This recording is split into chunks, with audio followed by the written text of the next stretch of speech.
Hey YouTube, Common Collector here, and today we are finally going to be opening the long-awaited, highly anticipated tin of the Pharaoh's gods. So I've got 3 of the tins here. I should also maybe be getting a case later this week. I still have to decide if I really want to buy it. I've got a vendor who is looking to sell, and so I'm probably going to be buying a case. That way I can bring you guys an extra opening as well as over on the Patreon. So, but for today, we are going to be opening up these 3, but really quickly, I thought it would be really cool to show. I have all of the other tins from the previous years. We've kind of been in this series. So we have the tin of the Pharaoh's gods, the tin of ancient battles, and then what was this tin of lost memories. So it's just really cool that we have been in this series, putting these all together into the tablets. That's really cool. So this is 2022, 2021. And 2020, and then you guys probably also remember our gold sarcophagus from 2019, which brought us some really good cards, really good hand traps with Nibiru and all that stuff. But we are finally here in 2022 with the tin of the Pharaoh's gods. There's some really cool Ra and Slifer and Obelisk support in here, as well as obviously good reprints on like Ash Blossom and stuff. So kind of weird that they just like toss those in here, but overall, I don't think people are complaining too much about getting reprints on really popular hand traps like Nibiru, Ash Blossom, and Ghost Ogre and the like. So let's just sort of see what we can get here. These are mainly reprints that came out from the year of 2021. So Blazing Vortex all the way through Burst of Destiny. So let's see what we have here. So we have a Basil Rose Shoot. We have a Wind Witch Freeze Bell, Into a Stairway of the Fabled Realm, a Zexal Entrust, a Flying Red Carpet, Rocket Caliber, and for our first rare here, we have here a, oh my gosh, you can like hardly even read this. This is the Wondrous Magistus Witch Wardrobe. Wow, that's crazy. Like the lettering on there is so tiny. We have here a Slower Swallow, Into a Traptrix Cularia, and then a Dark Ruler No More Ultra Rare. That is pretty darn cool, actually.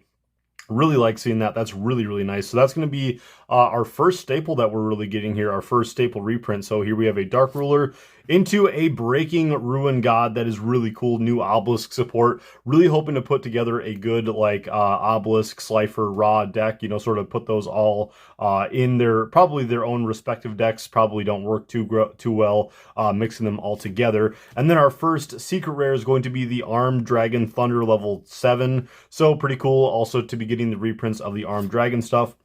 And then just getting on into a few more commons. The Materiactors, I'm still confused what they're doing with this deck. There's 3 cards in this entire archetype, I believe. There's this guy, a main deck monster, and then I believe they just got a spell a while ago. So we'll sort of see whatever happens with that deck. So we're going to probably separate the cards this way, and let's keep on moving along here. What else are we looking for? Obviously getting good stuff like Red Eyes Dark Dragoon would be cool.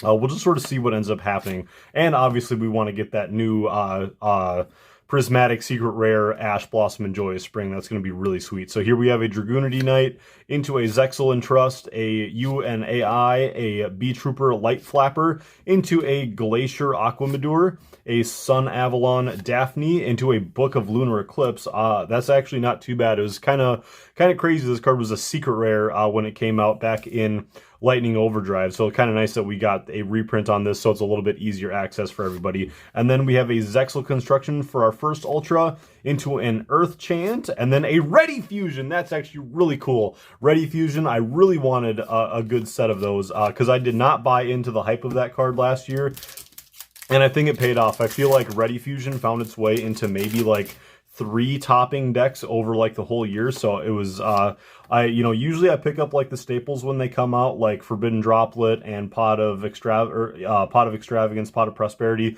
Those kind of cards, I usually go for them when they feel good, but for some reason Ready Fusion just didn't seem that good to me. Then we have a Bee Trooper Light Flapper, a Fairy Archer Ignar, into a Garden Rose Flora, and then a Paleozoic Cambro-Raster, another of the Cularia, and then into a Dark Honest. Pretty cool. Kind of went along with the Book of Lunar Eclipse, which we saw before. That was another just kind of interesting secret rare. But obviously, if you're going to be doing like a new version of Honest, you're going to be making it a secret rare in a core set. And then going on into a Synchro Overtake, And a Small World, another really good, overall, a good staple that came out in, what is it, out of Dawn of Majesty. So, okay, that's going to do it for the first tin. Honestly, that was a pretty good looking tin. So, we get 3 of these mega packs per box. So, also just down in the comment section, let me know what you guys are pulling out of this set. If you guys have gotten any really nice pulls, what's going on,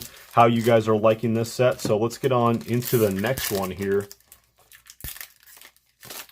Okay, what else can we get? We've gotten some really cool pulls already. Okay, this pack might be a little bit damaged. There's a little bit of fray here on this. At least it's just the front card. So we have an Ice Jade Tinola into an Ad Libitum. Kind of interesting to see that as a common card. We've been seeing that card all over the meta as of late. I believe that's a super or an ultra. Maybe it is. No, I'm pretty sure it's a super. Then we've got a Metal Foes Vanisher into a Magic-Key.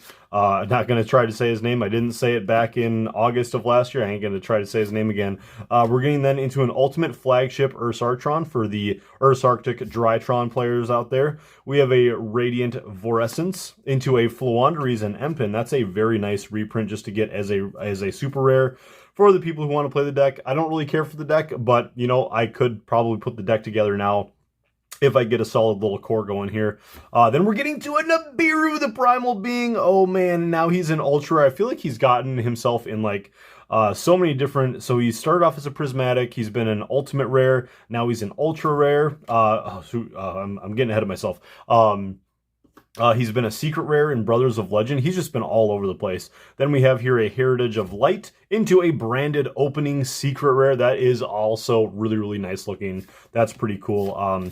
I forgot what a handful of the Prismatics, what they were. So some of these cards are popping up and I'm like, oh man, I forgot that was, yeah, I thought that was an Ultra in the set. Here we have a Gunkin Sue Ship. If you guys are liking the Sue Ship deck, they just got new support back in Power of the Elements, and I just did an update on my profile. So if you guys are interested, go ahead and check that out. I would really appreciate it. We have a Destiny Hero Denier, just an amazing card. This card is so good for just all hero decks alike.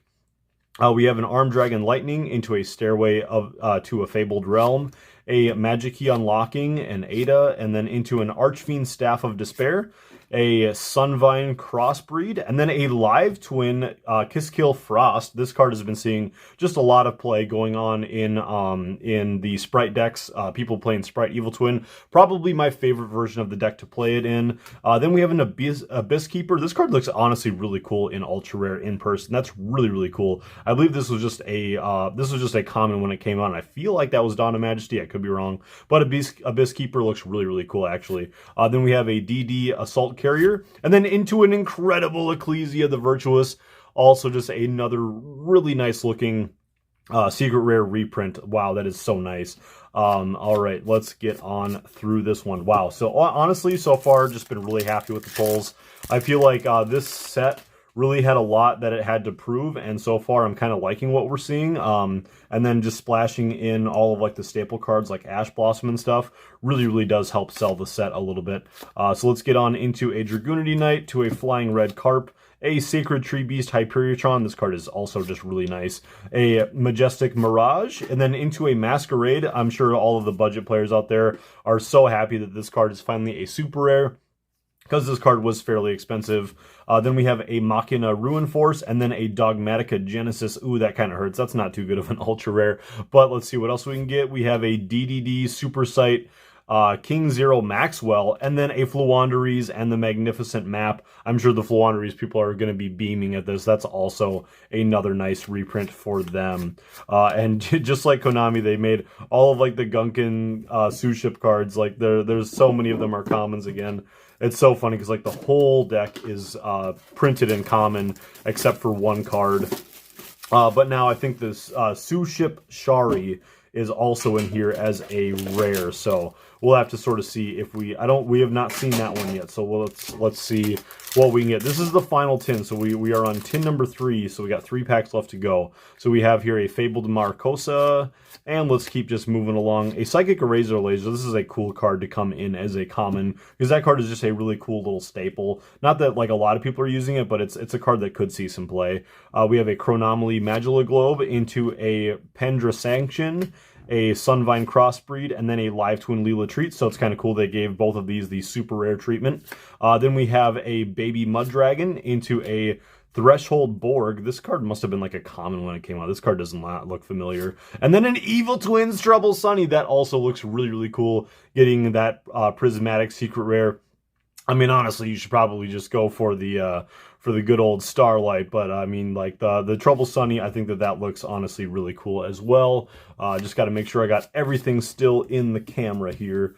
We'll maybe shift a little bit over here, and then I think we should be able to finish the rest of these 2 packs off. Okay, so let's see what we can get here. Hopefully, you know, that pack, you know, it wasn't too fabulous, but hopefully all we've gotten so far has been like Nibiru and Dark Ruler No More. We got those back in 2019. Let's see if we can find that Ash Blossom in here.